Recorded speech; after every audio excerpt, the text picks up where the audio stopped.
نہ تیرا خدا کوئی اور ہے، نہ میرا خدا کوئی اور ہے، یہ جو قسمتیں ہیں جدا جدا، یہ معاملہ کوئی اور ہے۔ بسم اللہ الرحمن الرحیم۔ ناظرین کرام، J T R media house TV وی چینل پر احمدیوں کے خلاف ایک الزام یہ لگایا گیا ہے کہ وہ 1974 کی ترمیم تسلیم نہ کر کے آئین سے بغاوت کا رستہ اختیار کرتے ہیں، اس لیے وہ اقلیتی حقوق سے محروم ہیں۔ یہاں مجھے افسوس سے کہنا پڑتا ہے کہ اعتراض کرنے والے کو بغاوت کے معنی بھی معلوم نہیں، کیونکہ بغاوت تو مسلح جدوجہد کو کہتے ہیں، اور یہی مولوی حضرات ایک طرف احمدیوں پر یہ الزام لگاتے ہیں کہ وہ جہاد کے منکر ہیں، یعنی کسی مسلح جدوجہد کی بجائے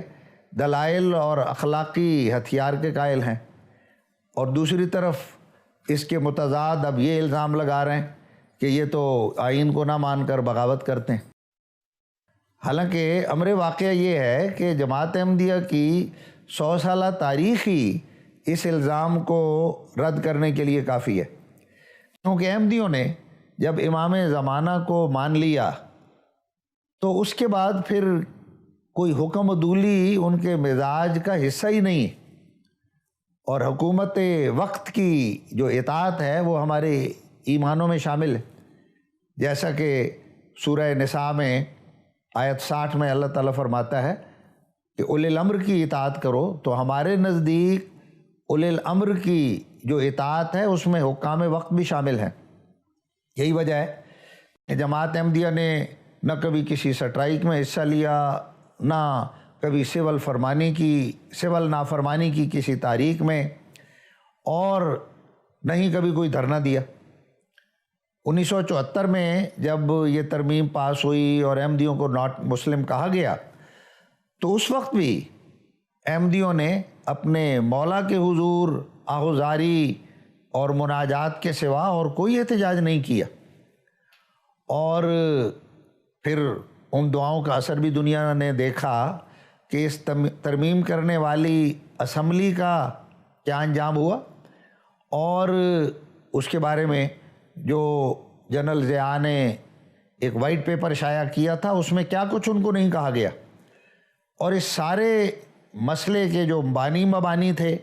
یا اس 90 سالہ مسئلے کو جو حل کرنے والے تھے ان کا انجام بھی آپ کے سامنے ہے کہ وہ اپنے اسلام کی بھیک مانگتے ہوئے اس دنیا سے کس طرح تختہ دار پر چڑھائے گئے۔ تو بات یہ ہے کہ آئینی ترمیمی کی جہاں تک بات ہے، مان لیا کہ احمدیوں کو قانونی اور دستوری اغراض کی خاطر ناٹ مسلم کہا گیا ہے، اور احمدی بغیر کسی احتجاج کے اس پر خاموش ہو گئے، لیکن یہ آئینی ترمیم جماعت احمدیہ کو اس بات کے لیے پابند اور مجبور نہیں کہتی کہ وہ لازماً اپنے آپ کو غیر مسلم سمجھیں بھی اور اس بات کا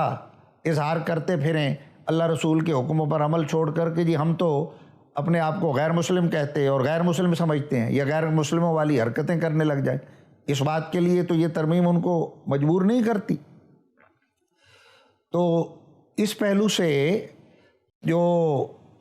اعتراض کرنے والے ہیں ان کو یہ بھی دیکھنا چاہیے دیوبندی حضرات کہ ان پر تو خود فتویٰ ہے کہ مولوی محمد قاسم نانوتوی صاحب نے، بانی دیوبند نے، یہ لکھا ہے کہ آنظر صلی اللہ علیہ وسلم کے بعد نبی آ سکتا ہے۔ تعزیر الناس کا یہ حوالہ ہے، وہ تو خود ختم نبوت کے منکر ثابت ہوتے ہیں، تو کیا یہ آئینی ترمیم خود ان کے اوپر چسپاں نہیں ہوتی؟ اور اگر ہوتی ہے تو پھر اس آئینی ترمیم کے لحاظ سے وہ بھی آئین کے باغی ہوں گے جو اپنے آپ کو غیر مسلم اقلیت تسلیم نہیں کر رہے۔ دوسری قابل ذکر بات یہ ہے کہ 1974 کی جو ترمیم ہے اس سے پہلے کوئی 100 سال سے زیادہ عرصہ احمدیوں کا گزرا ہے، اس وقت احمدیوں کو کیا سمجھا جاتا تھا؟ اس وقت تک تو سارے لوگ احمدیوں کو مسلمان ہی سمجھتے تھے۔ مولوی ثناء اللہ صاحب امرتسری نے اپنی پاکٹ بک میں لکھا کہ یہ ایک مسلمانوں کا فرقہ ہے۔ مولوی اشرف علی صاحب تھانوی کی کتاب سچی باتیں، اس میں انہوں نے یہی بات لکھی کہ ان کا کوئی بڑا اختلاف نہیں ہے، بس ختم نبوت کی تشریح میں تھوڑا سا فرق ہے۔ تو پھر 1974 میں آخر اچانک ایسی کون سی تبدیلی آ گئی کہ احمدیوں کو کافر کہا جانے لگا؟ یہ محض ایک سیاسی ڈھونگ تھا، جیسا کہ الطاف حسین قریشی مدیر اردو ڈائجسٹ نے بھی ایک باخبر اور قابل اعتماد صحافی کے طور پر اس بات کو تسلیم کیا ہے۔ تو یاد رکھنا چاہیے کہ یہ آئینی ترمیم 74 والی خواہ اسمبلی کے اکثریت کے فیصلے کے نتیجے میں ہی منظور ہو، لیکن قرآن شریف اکثریت کے بارے میں کیا کہتا ہے؟ اکثرہم لا یعقلون، اکثرہم لا یؤمنون۔ تو اس ترمیم کی کیا حیثیت باقی رہ جاتی؟ اگر اس ترمیم کو ماننا ہے تو پھر حضرت موسیٰ علیہ السلام کے خلاف فرعون وقت کی حکومت کا جو فیصلہ تھا کہ انت من الکافرین، ان کو کافر قرار دیا گیا تھا، پھر وہ بھی ماننا پڑے گا، جو درست نہیں ہے۔ اسی طرح حکومت یزید کا فیصلہ حضرت امام حسین علیہ السلام کے خلاف جو قاضی شرح نے لگایا تھا کہ وہ کافر ہیں، انہوں نے حکومت وقت کی نافرمانی کی ہے اور ان کی بیعت نہیں کی، اس کو بھی صحیح ماننا پڑے گا اگر حکومتوں کے فیصلے ہی ماننے۔ لیکن قرآن شریف ہمیں کیا فرماتا ہے؟ قرآن شریف اس بارے میں یہ ہدایت دیتا ہے کہ جب حاکم وقت کی طرف سے کوئی ایسا فیصلہ سامنے آئے جو اللہ اور رسول کے حکم کے خلاف ہو، تو پھر حاکم وقت کی اطاعت نہیں کرنی، فردوا الی اللہ والرسول، تو پھر اللہ اور اس کے رسول کی طرف لوٹنا ہوگا اور ان کے فیصلے کو دیکھنا ہوگا۔ اب ہم دیکھتے ہیں کہ اللہ اور رسول کا فیصلہ اس بارے میں کیا ہے کہ اگر کوئی مسلمانی کا دعویٰ کر رہا ہو تو اس کو قبول کرنا چاہیے کہ نہیں؟ تاریخ اسلام سے واضح طور پر پتہ لگتا ہے کہ جب مکہ فتح ہوا تو مال غنیمت کے شوق میں سینکڑوں بدو جو تھے وہ مسلمان ہو گئے۔ اس موقع پر یہ مسئلہ اٹھا کہ ان کو مسلمان مانے کہ نہیں، تو قرآن شریف نے یہ مسئلہ واضح کر دیا، فرمایا کہ یہ جو اپنے آپ کو مسلمان کہتے ہیں تو آزادی ضمیر و مذہب کی بنا پر مسلمان کہنے کا ان کو حق ہے۔ یہ سورہ حجرات کی آیت نمبر 15 میں ہے۔ اور وَلَٰكِنْ قُولُوا أَسْلَمْنَا، یہ مسلمان کہنے کا حق رکھتے ہیں۔ وَلَمَّا يَدْخُلِ الْإِيمَانُ فِي قُلُوبِكُمْ، بے شک ایمان ابھی ان کے دلوں میں داخل نہیں ہوا، پھر بھی یہ اپنے آپ کو مسلمان کہہ سکتے۔ اسی طرح پر یہ تو اسلام کا دعویٰ کر رہے تھے، قرآن شریف میں تو یہاں تک لکھا ہے کہ اگر اسلام کا شعار السلام علیکم بھی کوئی استعمال کرتا ہے تو اس کو بھی غیر مومن کہنا گناہ ہے۔ فرمایا وَلَا تَقُولُوا لِمَنْ أَلْقَىٰ إِلَيْكُمُ السَّلَامَ لَسْتَ مُؤْمِنًا، جو تمہیں سلام کہہ دے، جو ایک اسلامی شعار ہے، اس کو بھی تم غیر مومن نہیں کہہ سکتے، ورنہ فتویٰ تمہارے خلاف آئے گا۔ جو حضرت صلی اللہ علیہ وسلم نے فرمایا ہے کہ